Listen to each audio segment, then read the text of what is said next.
बिस्मिल्लाहिर्रहमानिर्रहीम। आज हमने लेक्चर नंबर 2 में डिफरेंट ब्रांचेस ऑफ बायोलॉजी के बारे में पढ़ना है। कुछ ब्रांचेस हमने बायोलॉजी के लेक्चर नंबर 1 में पढ़ी हैं और बाकी जो ब्रांचेस रहती हैं वो भी हमने लेक्चर नंबर 2 में पढ़नी है। तो अभी शुरू करते हैं टैक्सोनॉमी से। What is taxonomy? It is the branch of biology which deals with the study of naming and classification of the organisms into groups and subgroups according to their similarities and dissimilarities. Taxonomy biology की वो branch है जिसमें हम जानदारों के classification के बारे में पढ़ते हैं कि किस तरह से जानदारों को क्लासिफाई किया जाता है ग्रुप्स और सब ग्रुप्स में और किस तरह से उनके साइंटिफिक नेम्स रखे जाते हैं। ये सारा कुछ हमें जिस ब्रांच में पढ़ाया जाता है उसे हम टैक्सोनॉमी कहते हैं। जिन ग्रुप्स में हम जानदार डिवाइड करते हैं, क्लासिफाई करते हैं, उनके नाम हैं species, genus, family, order, class, phylum, kingdom. अब इन ग्रुप्स में हम जानदार क्लासिफाई करते हैं सिमिलरिटीज एंड डिसिमिलरिटीज के बुनियाद पे। एक मिसाल ले लेते हैं, क्लास एम्फीबिया। अब क्लास एम्फीबिया में हम कौन से जानदार क्लासिफाई करते हैं, उनकी कौन सी प्रॉपर्टीज होती हैं। क्लास एम्फीबिया में हम वो जानदार रखते हैं जो कि पानी में भी रहते हों, जमीन पे भी रहते हों, जो कि कोल्ड ब्लडेड होते हैं। वो अपनी बॉडी का टेम्परेचर मेंटेन नहीं कर पाते। तेज सर्दी हो या तेज गर्मी हो, ये जमीन में छुप जाते हैं और वो टेट्रापोड्स होते हैं। टेट्रापोड्स का मतलब है कि 4 पांव वाले जानदार होते हैं। ये कुछ प्रॉपर्टीज हैं, खुसूसियात हैं, जिनकी बुनियाद पे हम जानदारों को क्लास एम्फीबिया में रखेंगे। अब इसकी मिसाल ले लें फ्रॉग्स की। आपको पता है कि फ्रॉग्स ऐसे जानदार हैं जो कि पानी में भी रहते हैं, खुश्की में भी रहते हैं, जो कि टेट्रापोड्स हैं, 4 पांव वाले जानदार हैं और कोल्ड ब्लडेड है। तेज सर्दी हो या तेज गर्मी हो, ये जानदार जमीन के अंदर छुप जाता है। तो इस तरह का कोई भी अगर जानदार दरियाफ्त होता है जिसकी प्रॉपर्टीज क्लास एम्फीबिया से मिलती जुलती है, हम उसको क्लास एम्फीबिया में रखेंगे। अब यहाँ पे सवाल पैदा होता है कि हम जानदारों को क्यों क्लासिफाई करते हैं। हम जानदारों को इसलिए क्लासिफाई करते हैं ताकि उनकी हम इजीली स्टडी कर सकें, उनके बारे में पढ़ सकें, उनके बारे में मालूमात हासिल कर सकें। और क्लासिफिकेशन से ये फायदा होता है कि हमें पता चलता है कि दुनिया में जानदारों की कितनी वैरायटीज मौजूद है। उसके साथ साथ हमें एवोल्यूशन का पता लगता है कि कौन सा जानदार कहां से इवॉल्व होके वजूद में आया। तो ये सारा कुछ जो है हमें जिस ब्रांच में पढ़ाया जाता है वो बायोलॉजी की कौन सी ब्रांच है? टैक्सोनॉमी। उसके बाद है palaeontology. What is palaeontology? It is the branch of biology which deals with the study of fossils which are remains of extinct organisms. Palaeontology biology की वो ब्रांच है जो कि हमें फॉसिल्स के बारे में पढ़ाती है। यहाँ पे सवाल पैदा होता है, व्हाट आर द फॉसिल्स? अब फॉसिल्स को हम किस तरह से डिफाइन करेंगे? फॉसिल्स वो एनिमल या प्लांट्स होते हैं जो कि जमीन से खोद कर निकाले जाते हैं, उनको हम फॉसिल्स कहते हैं। मिसाल के तौर पे आपने सुना है कि किसी दौर में इस धरती पे डायनासोर्स मौजूद थे। अब इनकी मौजूदगी का हमें कैसे पता लगा? हमें जमीन से इनकी हड्डियां मिली हैं, जिनकी बुनियाद पे हमने इनकी प्रॉपर्टीज कि किस प्रॉपर्टीज के ये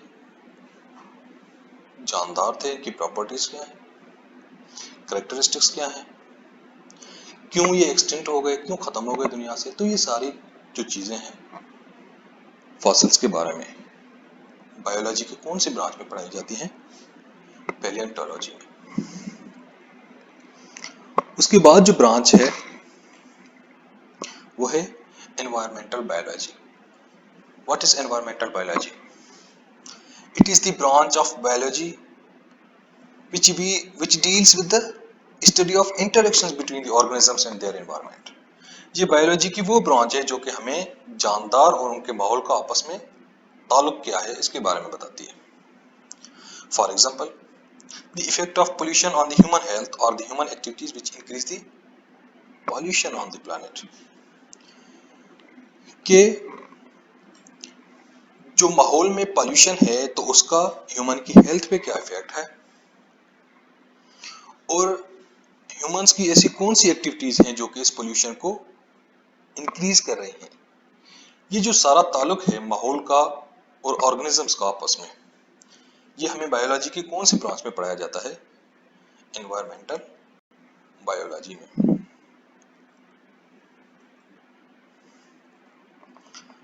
उसके बाद है socio biology. What is socio biology? It is the branch of biology which deals with the study of social behavior of the animals that make societies। ये बायोलॉजी की वो ब्रांच है जो हमें एनिमल्स के सोशल बिहेवियर्स के बारे में बताती है जो कि सोसाइटीज में रहते हैं, कॉलोनीज में रहते हैं। मिसाल के तौर पे हनी बीज, आपको पता है कि छेद की मक्खियां जो हैं उनकी 3 टाइप्स हैं। उनमें से कुछ क्वींस हैं, कुछ ड्रोन्स हैं, कुछ वर्कर्स हैं। अब क्वींस का काम क्या है? अंडे देना। ड्रोन्स का काम क्या है? छेद के छत्ते को प्रोटेक्ट करना। और वर्कर्स का काम क्या है? फूलों में से रस वगैरह कलेक्ट करके छेद के छत्ते तक लेके आना। तो ये जो उनका सोशल बिहेवियर है एनिमल्स का, जो कि एक सोसाइटीज की शक्ल में रहते हैं, ये हमें बायोलॉजी की कौन सी ब्रांच में पढ़ाया जाता है? सोशियो बायोलॉजी में। तो सोशियो बायोलॉजी को हम किस तरह से डिफाइन करेंगे? It is the branch of biology which deals with the study of social behavior of the animals that make societies। उसके बाद है parasitology. The branch of biology which deals with the study of parasites, e.g. study of mosquito, bacteria, worms having the bodies of animals are all parasites। अब parasites हम किसे कहते हैं? Parasites वो जानदार होते हैं जो दूसरे जानदार से अपनी खुराक हासिल करते हैं, बदले में उसको नुकसान पहुंचाते हैं, उनको हम पैरासाइट्स कहते हैं। मिसाल के तौर पे मॉस्किटो है। अब मॉस्किटो क्या करता है? अपनी खुराक हासिल कर लेता है ह्यूमन की बॉडी से, लेकिन बदले में बीमारियां दे जाता है। मलेरिया के बारे में आपने सुना होगा, डेंगू के बारे में आपने सुना होगा। इसी वजह से हम इसे पैरासाइट कहते हैं, मॉस्किटो को। तो पैरासाइट्स जो हैं, जब हम उनकी स्टडी करेंगे तो बायोलॉजी के कौन सी ब्रांच में करेंगे? पैरासाइटोलॉजी में। उसके बाद है biotechnology. The branch of biology which deals with the study of practical application of the living organisms to make the substances for the welfare of mankind। अब ये बायोलॉजी की वो ब्रांच है जो कि हमें practical application of living organisms के बारे में बताती है कि दूसरे जानदारों को हम किस तरह से अपने वेलफेयर के लिए इस्तेमाल कर सकते हैं। मिसाल के तौर पे its best example is using bacteria for the producing human hormones such as insulin, growth hormones। हम बैक्टीरिया को इस्तेमाल करते हैं ह्यूमन हार्मोन्स बनाने के लिए इंसुलिन या ग्रोथ हार्मोन्स वगैरह बनाने के लिए। अब इंसुलिन के बारे में आपको पता होगा कि इंसुलिन एक ऐसा हार्मोन है जो हमारी बॉडी में नॉर्मली प्रोड्यूस होता है और ब्लड में से ग्लूकोज के लेवल को मेंटेन करता है।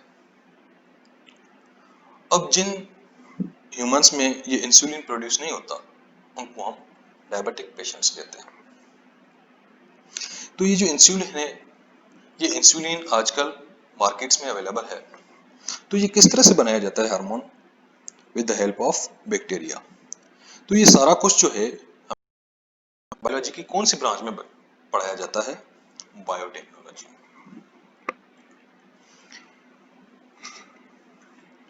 उसके बाद है immunology. It is the branch of biology which deals with the study of immune system of the animals, which defends the body against invading microbes. अब ये बायोलॉजी की वो ब्रांच है जो कि हमें जानदारों के इम्यून सिस्टम के बारे में बताती है। अब इम्यून सिस्टम क्या है? इम्यून सिस्टम नेचुरली जानदारों की बॉडी के अंदर एक ऐसा सिस्टम होता है जो उनको बीमारियों से बचाता है, जिसे हम कुव्वत मुदाफ़ियत कहते हैं। तो ये सारा कुछ जो इम्यून सिस्टम है उसके बारे में हमें बायोलॉजी की कौन सी ब्रांच में पढ़ाया जाता है? इम्यूनोलॉजी में। उसके बाद है entomology. It is the branch of biology in which we study about insects. ये बायोलॉजी की वो ब्रांच है जिसमें हम इंसेक्ट्स के बारे में पढ़ते हैं and their relationship to the humans, the environment and other organisms, कि उनका इंसेक्ट्स का ह्यूमन के साथ किस तरह रिलेशनशिप है, एनवायरनमेंट में और दूसरे जानदारों के साथ किस तरह रिलेशनशिप है। तो ये सारा कुछ जो है इंसेक्ट्स के बारे में हमें बायोलॉजी की कौन सी ब्रांच में पढ़ाया जाता है? एंटोमोलॉजी में।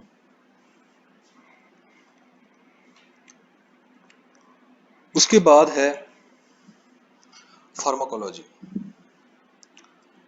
It is the branch of biology which deals with the study of drugs, medicines including there origin, composition, uses and their effects on the system of the human body.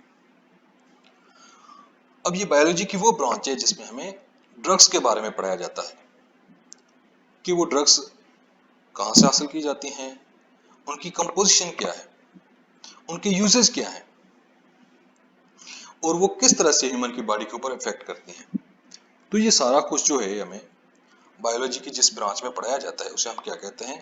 Pharmacology. उसके बाद जो अगली branch है वो है molecular biology, जिसे हम biochemistry भी कहते हैं। इसको हम किस तरह से डिफाइन करते हैं? It is the branch of biology which deals with the study of molecules of life. For example, study of the role of water, proteins, carbohydrates, lipids, nucleic acid molecules in maintaining life. अब ये biology की वो branch है जो कि हमें molecules के बारे में बताती है जो कि जानदार की बॉडी के अंदर मौजूद है। जानदारों की बॉडी के अंदर मौजूद है मॉलिक्यूल्स, उनके बारे में। मिसाल के तौर पे पानी है तो उसका बॉडी के अंदर कौन सा रोल है, प्रोटीन्स की कंपोजिशन क्या है, कौन सा काम परफॉर्म करते हैं proteins, carbohydrates, lipids, nucleic acids की कंपोजिशन क्या है और कौन सा फंक्शन परफॉर्म करते हैं। तो जो बॉडी के अंदर जो भी प्रोसेस होता है, जो भी रिएक्शंस होते हैं, वो सारा कुछ बायोकेमिस्ट्री कहलाता है। तो जब मॉलिक्यूल्स ऑफ लाइफ के बारे में हमें पढ़ना है तो बायोलॉजी की कौन सी ब्रांच में पढ़ेंगे? मॉलिक्यूलर बायोलॉजी में। तो यहाँ तक आपका लेक्चर नंबर 2 खत्म होता है, जिसमें हमने जितनी भी ब्रांचेस थी बायोलॉजी की